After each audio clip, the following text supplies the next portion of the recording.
Everyone loves EVs, except for the CEO of Stellantis-Jeep. And guess what? He's just dropped something huge, a new compressed air engine. This engine is something else. It's like nothing we've ever seen before. They figured out a way to keep gas-powered cars around without the guilt of emissions. We're talking about hitting miles on just 1 gallon of gas and cutting down emissions by almost 99%. The Jeep CEO just announced that their new compressed air engine will destroy the EV industry. Here's how. First off, what exactly is this new compressed air technology and what can it do? It looks like Jeep isn't just going with the flow toward electric cars. Instead, they're bringing out this amazing compressed air engine. Even with everyone talking about going electric, the CEO thinks this new engine could change everything. What's so cool about it? Well, it's super fuel efficient, hitting up to 120 miles on a gallon of gas. And it cuts down almost all the pollution that regular cars make. With all the worries about car emissions and some places even saying they'll ban gas cars, this could be huge for folks who aren't ready to jump into electric cars because of the hassle with battery life and long charging times. So where can you buy one of these? Stellantis hasn't yet shared when they're going to release their new compressed air engine or how much it will cost. But with all this hype, it looks like it could be a strong competitor to EVs. Why is this engine getting people so excited? Aren't EVs sustainable and popular? Not exactly. They have some problems like limited driving range, not enough places to charge, and the environmental impact of making their batteries. Making an EV can surprisingly harm the environment a lot. That's why Stellantis' new engine is something to look forward to. In the past, trying out new types of fuel hasn't always been a priority for big car companies because of the risks involved. But Stellantis and Jeep are aiming to change that with their innovative engines that uses both compressed air and gasoline. What does this mean for the car itself? We could be looking at some really high fuel efficiency. The engine works with a special system that uses compressed air, a low-pressure tank, and a hydraulic system to make the car run smoothly. By mixing gasoline with compressed air, it could help us rely less on traditional gasoline engines. Stellantis is known for trying new things, and this engine could really make a big impact on the car industry. It's not just another new engine. It could significantly change how cars are made and used. After all, this engine is more than impressive. These cars also come with a fancy new type of gearbox that helps them get an amazing 55 miles per gallon. But the best part? They've managed to cut down the CO2 emissions big time. Jeep's cars are now producing about 95% less CO2 than the typical gas guzzlers we're used to. This whole thing started back in 2014 when Stellantis first brought out compressed air engines. They've made these engines even better over time by cutting down on friction inside them and adding some tech to stop energy from being wasted.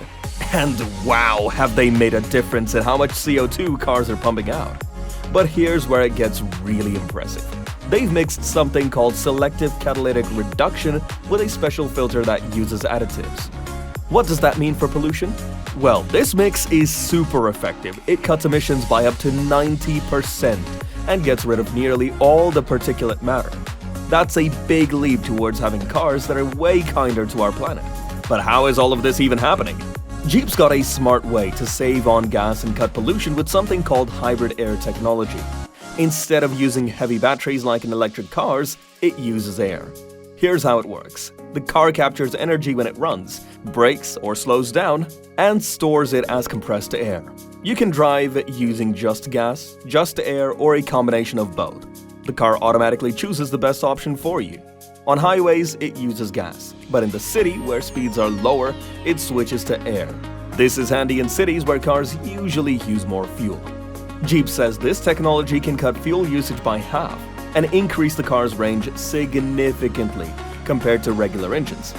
In city driving, the car can run mostly on air, which is pretty impressive. Peugeot, which is also part of the Jeep family, is testing this tech aiming for super high fuel efficiency. And here's a bonus. This technology could make cars cheaper. It skips the expensive batteries other hybrids use, making it cheaper to buy, easier to fit into cars, and simpler to take care of. Plus, you don't lose any trunk space. So why is Jeep trying so hard to prove EVs wrong? It's not just about hating on EVs though. Jeep's got some pretty solid reasons for trying to find an alternative to EVs. Carlos Tavares, who is in charge of Stellantis, a big company with car brands like Jeep and Chrysler, has some doubts about the push for electric cars. He talked about these concerns at a Stellantis event, mentioning that replacing the world's 1.3 billion gas cars with EVs won't be easy. He's worried about not having enough lithium, which is crucial for EV batteries, and mentioned the challenges in getting lithium due to political and environmental issues.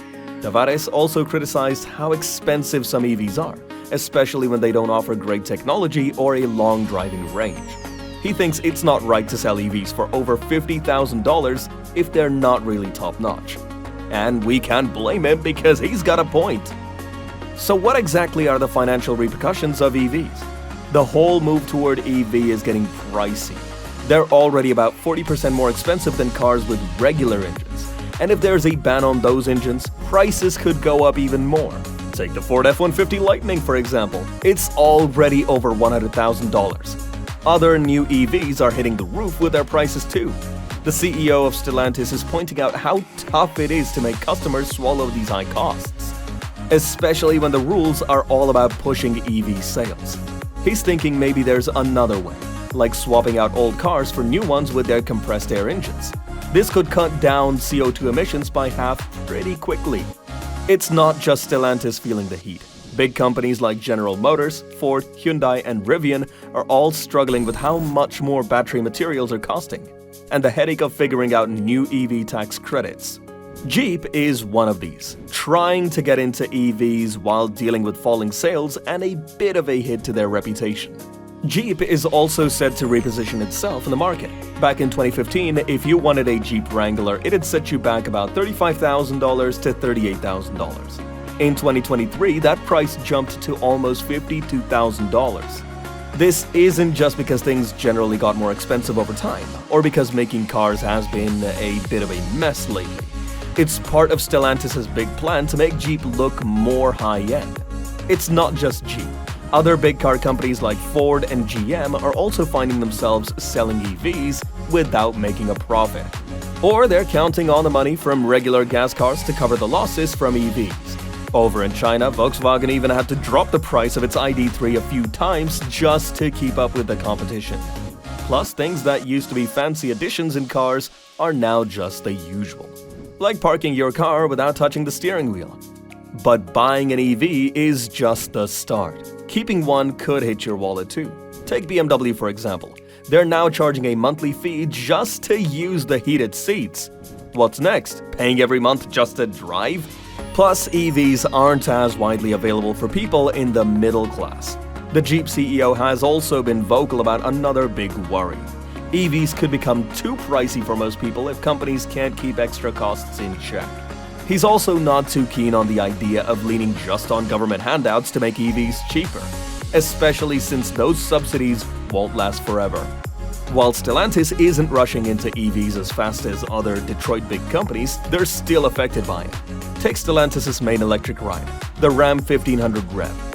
It's set to have a gas engine to help it go further, which kinda shows they might not be all in on going electric just yet. But they've got this new engine in the works that could change things. Sounds too good to be true, right? Well, could this new tech from Stellantis destroy the EV industry? Let us know in the comments below, and make sure to hit that glowing subscribe button for more content like this.